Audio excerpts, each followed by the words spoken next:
welcome back to New York Energy Week 2023. We are thrilled to welcome you back to our most dynamic and influential energy happening of the year. New York Energy Week by EnerKnol, powered here on the One Business World platform for our virtual sessions. My name is Glenn Turansky. I am an advisory board member here at One Business World. And New York Energy Week is bringing together visionaries, experts, and the industry leaders from around the globe to explore innovative solutions and shape the future of the energy landscape. So welcome back to our conference. We're now joined today by Ben Prochazka. He is the Executive Director of the Electrification Coalition. He's joining us today from Chapel Hill, North Carolina.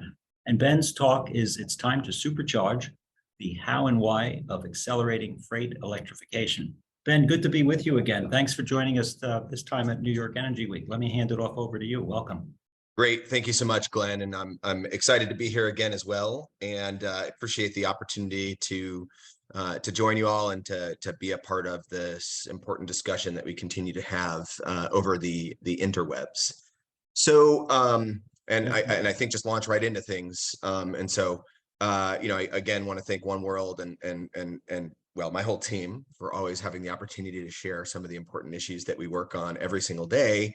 And in this case, it's really a discussion around the idea that freight electrification and the movements of goods in this country is at a critical inflection point, and we have an opportunity to electrify our freight future.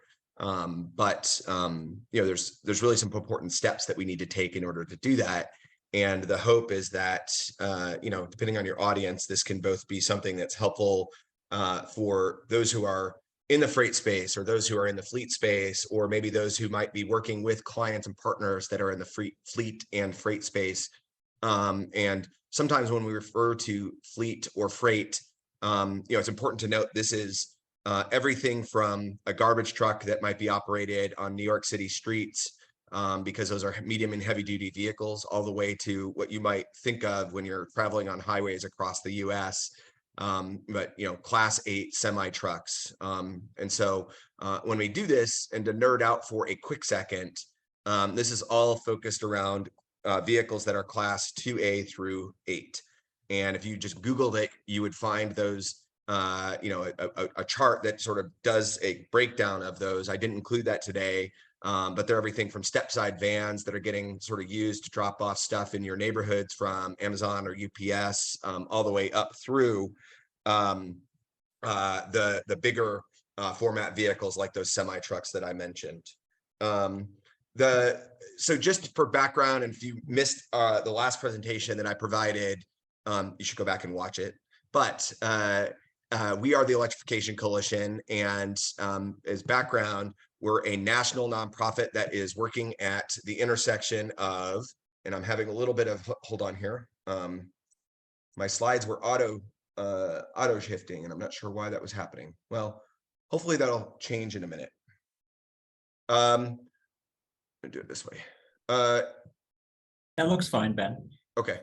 If it changes again, I will just backtrack a minute, and it's hard to change real time when you have the auto change. But the quick note is we work at the intersection of policy and actions and are working to drive the adoption of electric vehicles across the country. We've been engaged in helping fleets work on issues, and those include things like the Climate Mayor's EV Purchasing Collaborative, which is an aggregated purchasing model and what we talked about last time, but it's ways to reduce the soft costs of vehicle acquisition and support procurement for government entities across the country. Really important right now when we have just the robust suite of policies and incentives to help drive the market.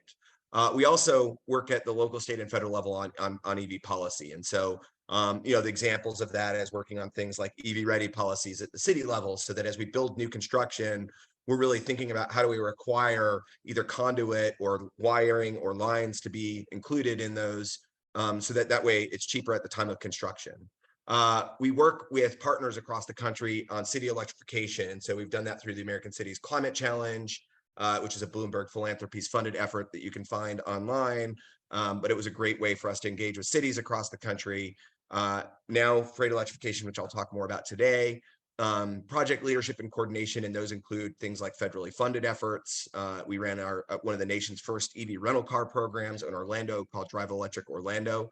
And then we continue a lot of work around advocacy and education. And, I think on that front, it's important that there are many stakeholders that are involved in shifting technology and the opportunity that we have to change the future of transportation. But, there's still important roles to play around helping everyone understand what are the policy actions needed. How do we think about aligning our supply chain so that we can meet this future? How do we think about bridging the gap for consumers who maybe haven't had a chance to get behind the wheel of an electric vehicle and experience the fact that they're faster, they're quieter, they're cleaner, and actually charging tends to be a pretty easy experience once you own one.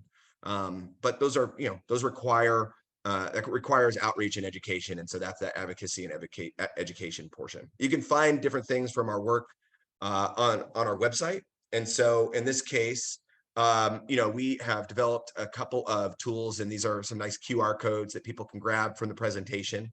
But they include things like some background on the Inflation Reduction Act and the Bipartisan Infrastructure Law. And so, like, what are the potential buckets of funding that exists? And if I'm a public sector or a private sector entity, what should I have on my radar? And I think good examples of that is CFI, which is the Charging Fueling Infrastructure Grants. Those were opened. They provided an incredible amount of resources to communities across the country, but there's also other grants that are continuing to show up, or funding opportunities, often referred to as FOAs, funding opportunity announcements, but through the DOE, the Department of Energy, the Environmental Protection Agency, so the EPA with clean school bus programs, or the US DOT and the Joint Office, which are helping support things like the CFI grants or charging fueling infrastructure grants. Sometimes it's hard to parse through all those different buckets of funding. And so that's where the second QR code comes into play. Is we have a nice tool that's really easy to use for any government entity, any school district, where it helps you, sort of answer some basic questions, or use some basic questions to then figure out what funding is available to me. And I'll show you an example of that in a minute.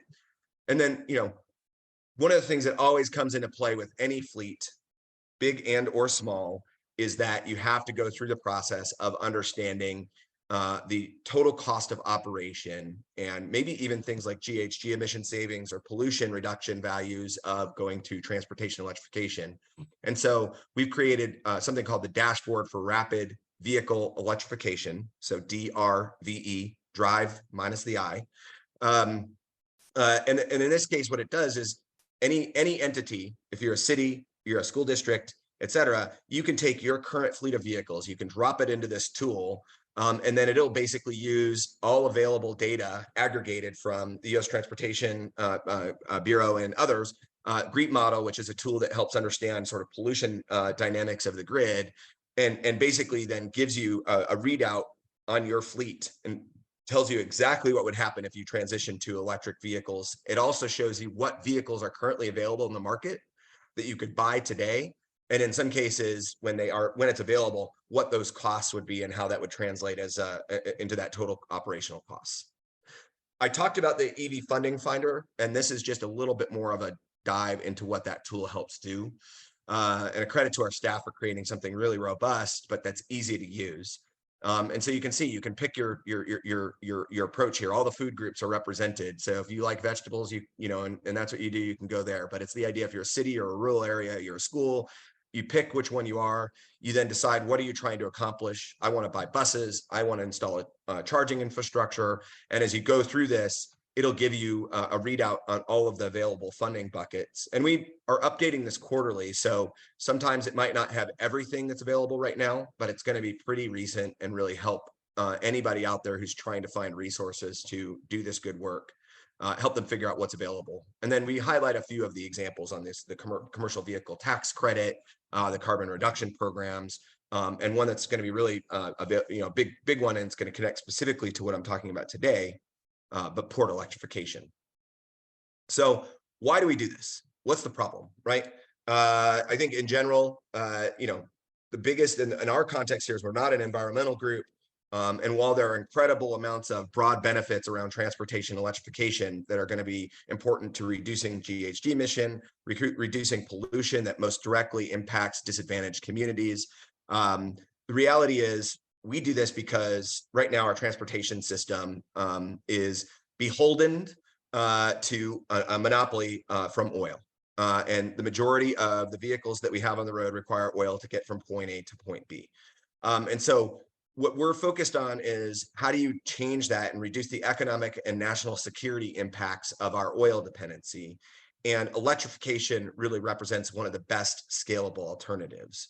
Not only does it start to reduce our dependence on oil, but it also reduces the impacts of economic shock that can come from peaks and valleys that happen from an international oil market that's a commodity, right? Oil is an international commodity, and it's often manipulated by countries and things like OPEC who don't share our values. And so it's important that we change that and change the way that we might be influencing our transportation future. So to give you an example, this is what happens. That pink line at the bottom that's highlighted really shows you that electricity markets in the US, because they're regulated, they stayed very static over time, very consistent. You look at all the other fuel options and they've had tendencies to have huge peaks and valleys.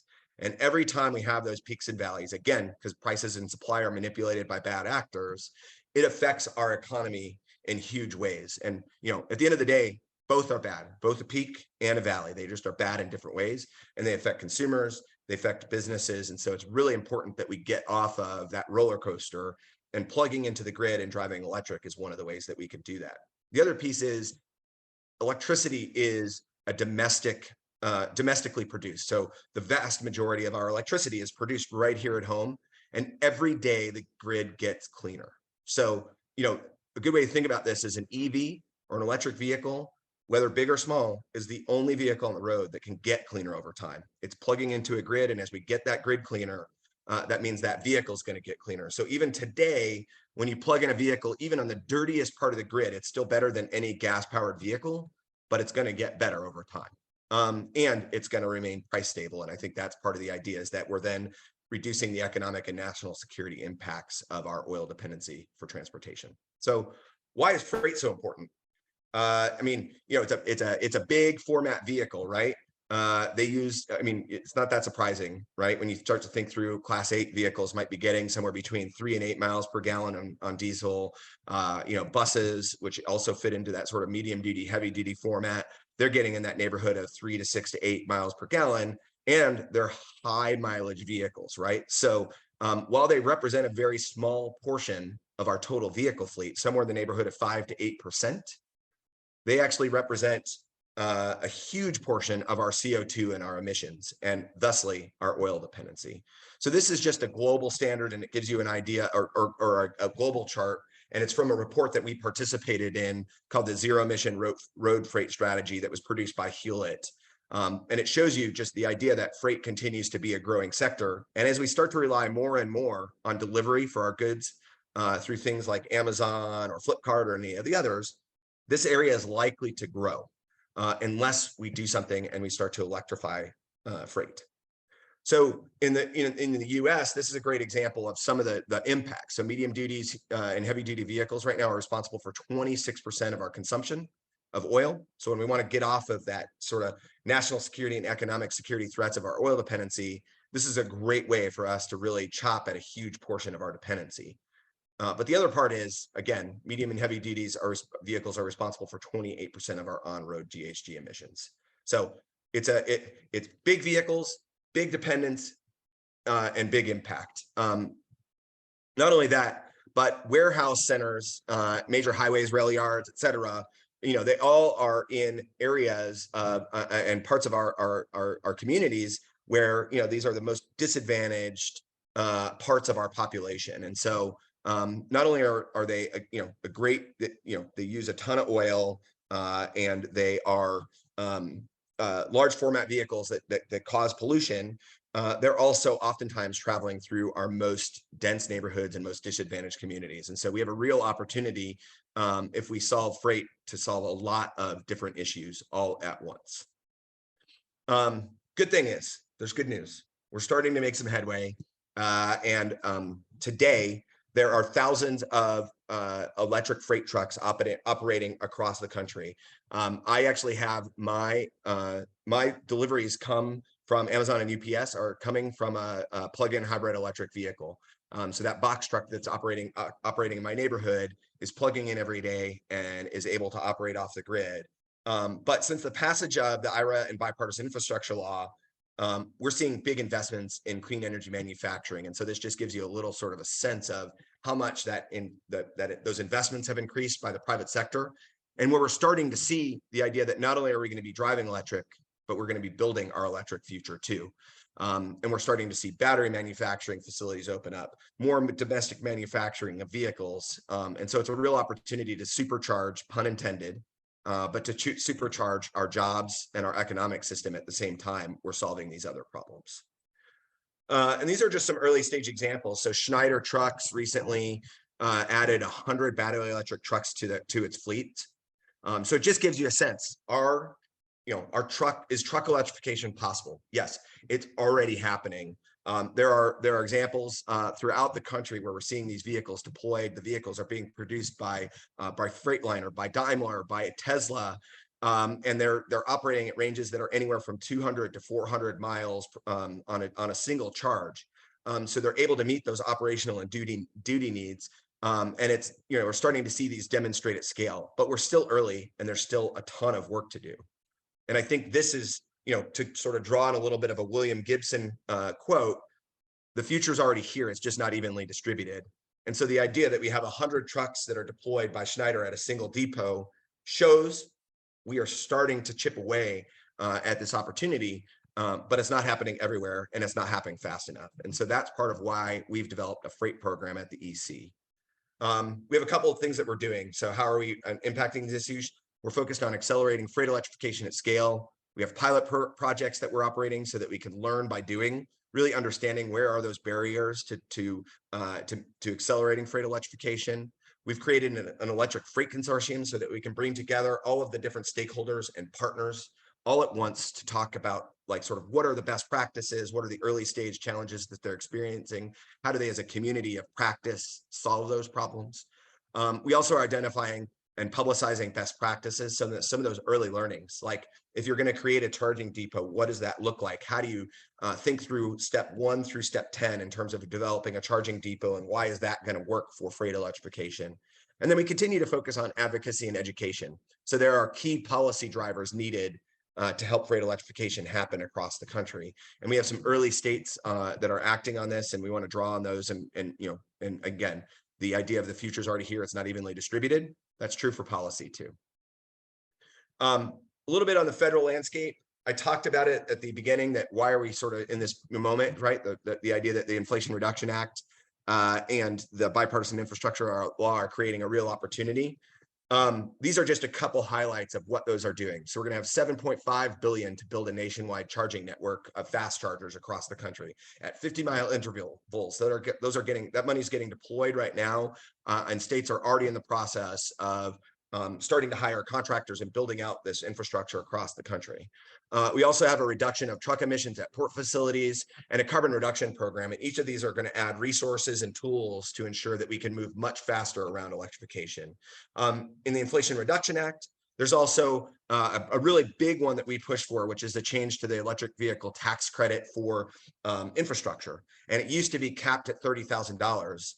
Per location. And so that was a big challenge if you're trying to build much bigger sites. So freight electrification might call for a megawatt of charging. It's a lot of power, and it means that there's more expense associated with it. And so these are resources that are going to help drive down some of those upfront capital costs that might exist.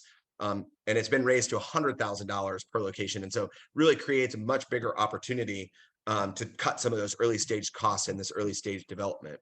And then there's other resources out there too. I would mention on this last one, the EPA proposed emission standards, that there are light duty and medium duty and heavy duty standards that have been proposed by the EPA.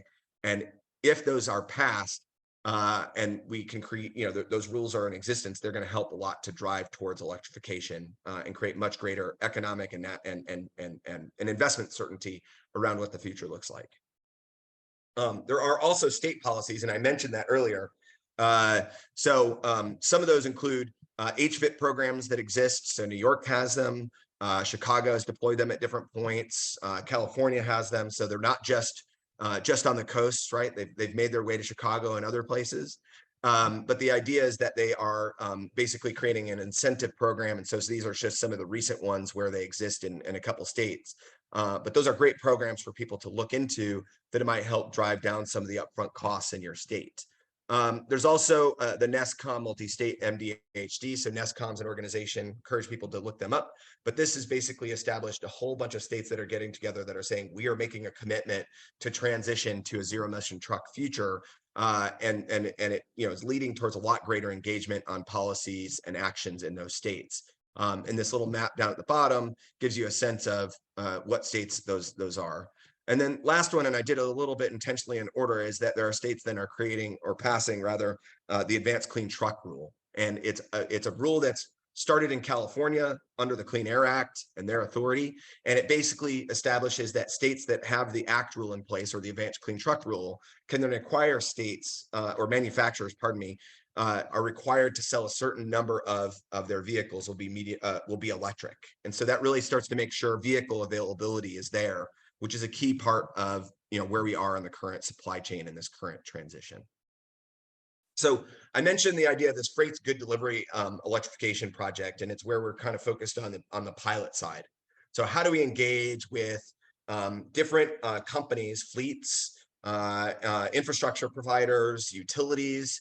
And the idea is that as you think about that ecosystem, there's a lot of opportunities to speed this process up and for early stage learnings to take place that are going to help everyone act faster, right? Let's use the challenges that existed in the early leaders to help some of those that might be laggards become the next community of leaders.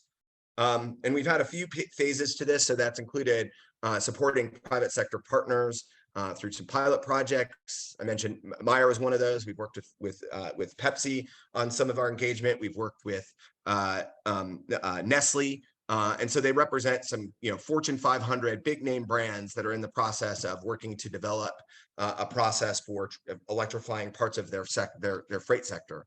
And they have different challenges that exist, right? So in some cases, somebody like Pepsi owns all their vehicles or most of their vehicles. Nestle doesn't own any or owns very few of their vehicles, right? We've also worked with IKEA in different points. And, there are different challenges that different companies have depending on how they think about the transition or the transport of their goods across the country. And so those are things that we've been able to sort of dig into and start to learn about. And then we have a next phase of these, which is to think about an electrification framework for shippers and carriers, right? So those are folks who might be at the next phase of, they might not make things, but they might be responsible for shipping things that people make. And so how do we work with them? And especially, sometimes maybe they own and operate all their vehicles. In some cases, they might be a dispatcher type entity. So they're actually, supporting the dispatch of third-party ownership, people who own their own truck, who are just a part of that shipper and carrier system. And each of those has different challenges that might exist if they're thinking about electrification. That's why we talk about electrification opportunities for owner operators. And also, again, identifying policy opportunities within the Inflation Reduction Act and the Bipartisan Infrastructure Law. And I think when we say policy opportunities, what we really mean is there are opportunities to leverage funding that can support some of the challenges and barriers that exist. We created the Electric Freight Consortium. So what is it? It's this cohesive group that's getting together for peer exchange. It's under Chatham House rules. So it's sort of the idea of there's ways to have deep discussions with folks where they don't have to necessarily worry about attribution or that they're sharing some of their challenges and those are going to be out in the public domain, but instead there are opportunities to learn together. The other thing is that it's a way to bring together the different parts of the sector to make sure that everyone's really communicating well. And in this case, we've brought together more than 35 companies, including shippers, carriers, manufacturers, technology providers, et cetera. And it's really starting to demonstrate some important discussions and important outcomes. And we bring them together in working groups so that we can talk about things like utility engagement. We can talk about how do you think about infrastructure development. And so this just gives everyone a sense of some of the companies that are a part of that. And you'll notice there's some big name brands and groups that we are really proud to be able to work with, like ABB or Prologis, Panasonic, and many others. So a great example. And then I just thought I would show with a couple of the companies that we work with. Prologis, they might not be somebody that is a household name for everyone, but they're one of the largest sort of warehouse and real estate owners in the country, where all these goods and services are transitioning and sometimes being stored.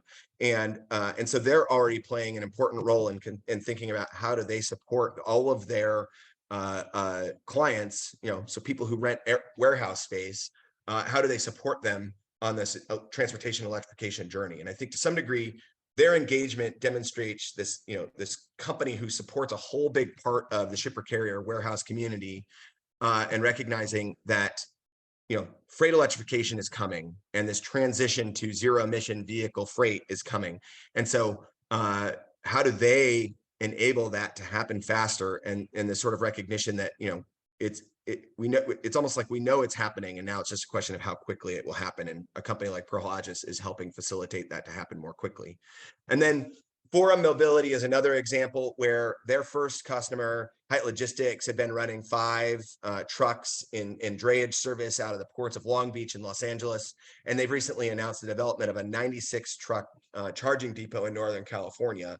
And so, they basically represents one of 8 charging stations they will develop in the next 15 to 24 months to help deploy these trucks much faster, and to create a resource where those trucks have access to the charging that they need. So just great examples of the ways that we're starting to develop some of these case studies and engaging with different parts of the shipping carrier and infrastructure part of freight electrification, all in the effort to help freight scale and help the policies and actions scale faster. I think in general, when we look at this, there are, every day we have vehicles traveling through our communities, through our neighborhoods, in many instances through some of the, neighborhoods that are the most disadvantaged and have the least access to resources to, remove pollution, et cetera. And so the idea that we have this chance to now take electrification from the cars that we already know, the light duty cars on the road, and that now we're moving way up into the largest vehicles on the road, and being able to build out the infrastructure needed is this next inflection point with the movement of goods and services and our opportunity. And as I mentioned before, freight, represents a small overall portion of our fleet, 5 to 8%, but it represents 26% of our consumption and 28% of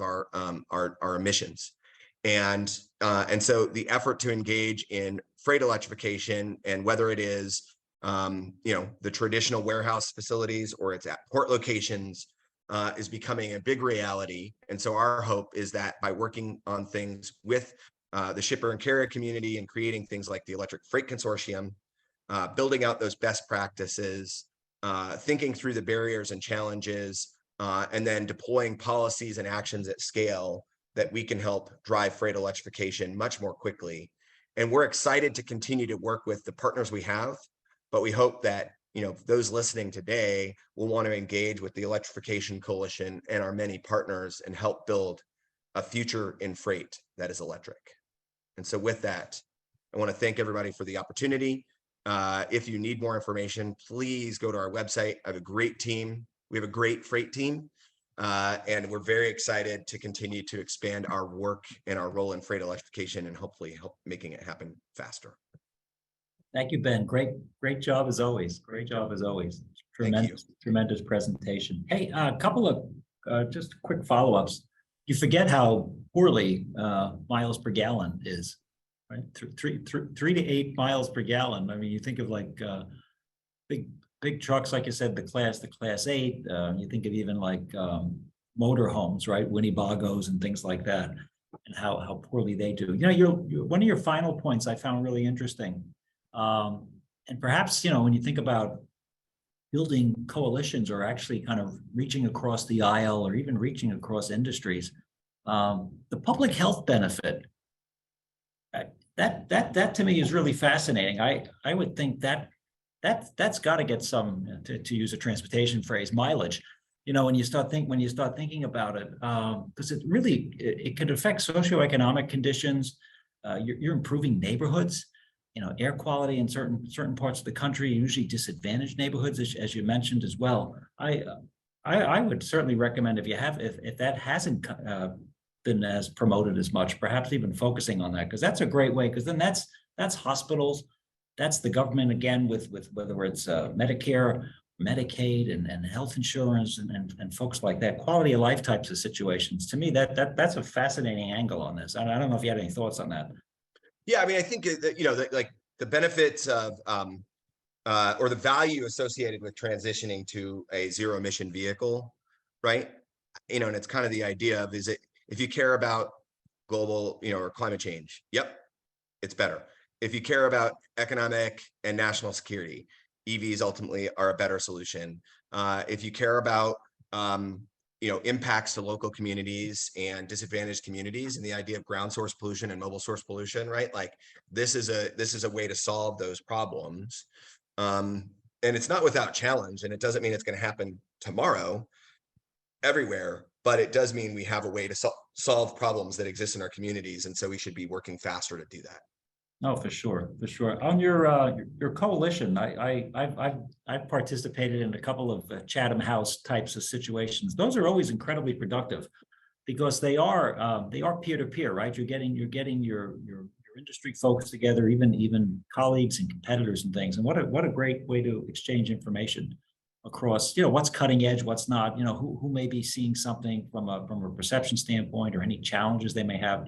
Those I imagine are well attended, and you must have some really great dialogue. Yeah, I think it's, you know, it's important to create these forums, right? And I think sometimes, you know, if your job is to be the manager of the freight system and the shipping system within a particular company, right? You might have had 40 years of working in the diesel you know, with diesel vehicles and how that fits to meet your needs. But it's different than, you know, how do you engage with the utility around time of use rates, or right, like the idea of how you build out infrastructure, and what is that going to look like if I add a megawatt or 5 megawatts of power to my warehouse facility. And you know, and so the idea is, you know, these are experts at what they do. They just might need a little help thinking through some of these new areas that they're going to engage in, and how this new technology is actually going to make their lives and jobs easier and better.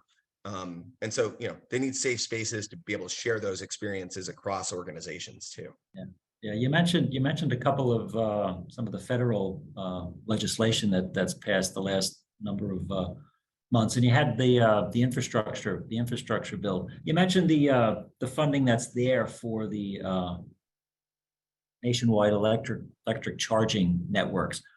Who's doing the installation on that? Do you have any thoughts around that, or do you know who's actually building that out? Is that a domestic? Are those domestic jobs? Are those international companies coming in? Where are we? Because I know I've run into some aspiring public companies over the last, let's call it, year and a half, that are kind of looking to try, you know, kind of jump into that market. Yeah, so I mean, it's a mix, but ultimately, you know, these are companies that are developing a domestic footprint, whether they might have started or originated somewhere else, right? You know, ABB is a great example of one of our partners. I'm very lucky that I get to go this weekend to the Formula 1 race. So not only are electric vehicle semis, but they're now also race cars, and they're one of the title sponsors. But ABB has been a big part of helping, you know, manufacture the hardware, right? There's also companies that are a big part of the software side of things.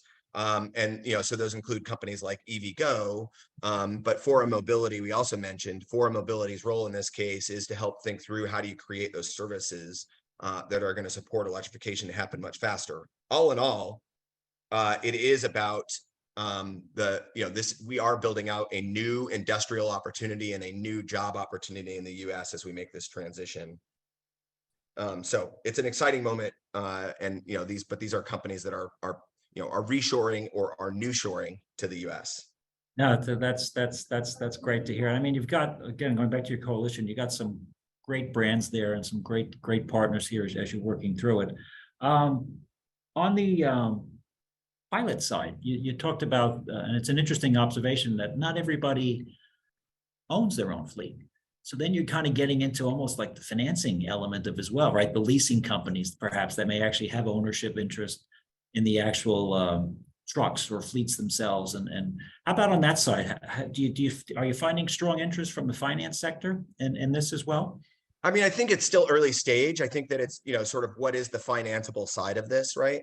But ultimately there will be examples. And I think, the bus example has been the first one because, it's been the most obvious for school districts where they have an absolute need, but those upfront capital expenditure costs are a big challenge. And so a company like Highland Electric has jumped into the mix and basically is creating buses as a service. And I think we're going to see more and more of that on the freight side, because you have an opportunity to sort of amortize those costs over time and efficiency savings. And sometimes people who are thinking in the finance world know these as ESCO models, but they're really starting to develop much more quickly for all different sectors, freight as well.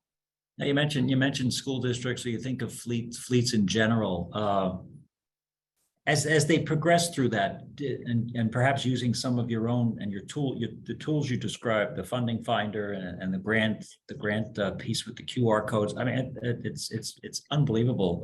You're making so much available to people. It's like, just go take a look, right? Take a look and click. When you're looking at some of the transformations of fleets, do you see it more baby steps? Is it all in? Do they start, like, maybe they'll come up and say, okay, well, we've got equipment positioned in X amount of states. Let's go to some of the states you mentioned, perhaps where there's perhaps more funding. Let's start there. Because when you had the one graph there with a lot of where the funding was going, seemed like it was kind of heavy, more East Coast, Southeast kind of look on, at least based on some of the colors you had on the map. Just curious I think there's a difference between who's manufacturing stuff, and that's what that was really identifying, is where that manufacturing sector is growing, and that's different than shippers and carriers. And so I think there's it's maybe two questions in one. Okay. But the idea of where are shippers and carriers, there is some relationship to where are their incentives, because ultimately there are to some degree risks early stage. Right, any new technology has some early stage risk to it, potentially higher costs because it's not yet fully sort of distributed, and the sort of spread out manufacturing costs that happen once you hit scale, right? Like, all of those products become cheaper over time. So it makes sense that we want to create sort of pathways to make those early stage actors, or those early actors, reduce their costs. But I think inevitably, it's pretty rare that someone has an entire fleet and then they just flip it tomorrow, right? Because you don't just take a vehicle that you bought a year ago and get rid of that, even though it has maybe 15 or 20 years of life left. And so there's an important process to take in, and that's why we created things like the drive tool, is to help think, okay, what are those first 50 vehicles, or first 100, or first 500 that make sense? And there might be a point at which we have to create mechanisms to move faster and get dirty vehicles off the road, or vehicles that have oil consumption, even though they might have a useful life left. But right now, it does tend to match up with fleet replacement cycles. But it's also why things like ESCO models become really important, because if the cost savings are faster, and you can remove some of those upfront capital barriers, then it does mean you can maybe move some of those older, dirtier vehicles off the road sooner than you might have otherwise done. Okay. How about looking across boundaries here? How's the U.S. compared to some of say international countries around the world? Where are we stacking up? Yeah, I think in general, there's a big competitive international race on some of this. And that Hewlett report that I flagged earlier is a great resource where it kind of demonstrates in great detail what's happening in India, what's happening in China, what's happening in the European market. We have different vehicle types as well, right? Like the European market doesn't use the class 2 through 8 kind of discussion. And so, and there's also different technologies, right? So there's overhead charging, right? They sort of, this cantilever system that might work better in other locations than maybe in the US, where that's not something that we've had as a big part of our system.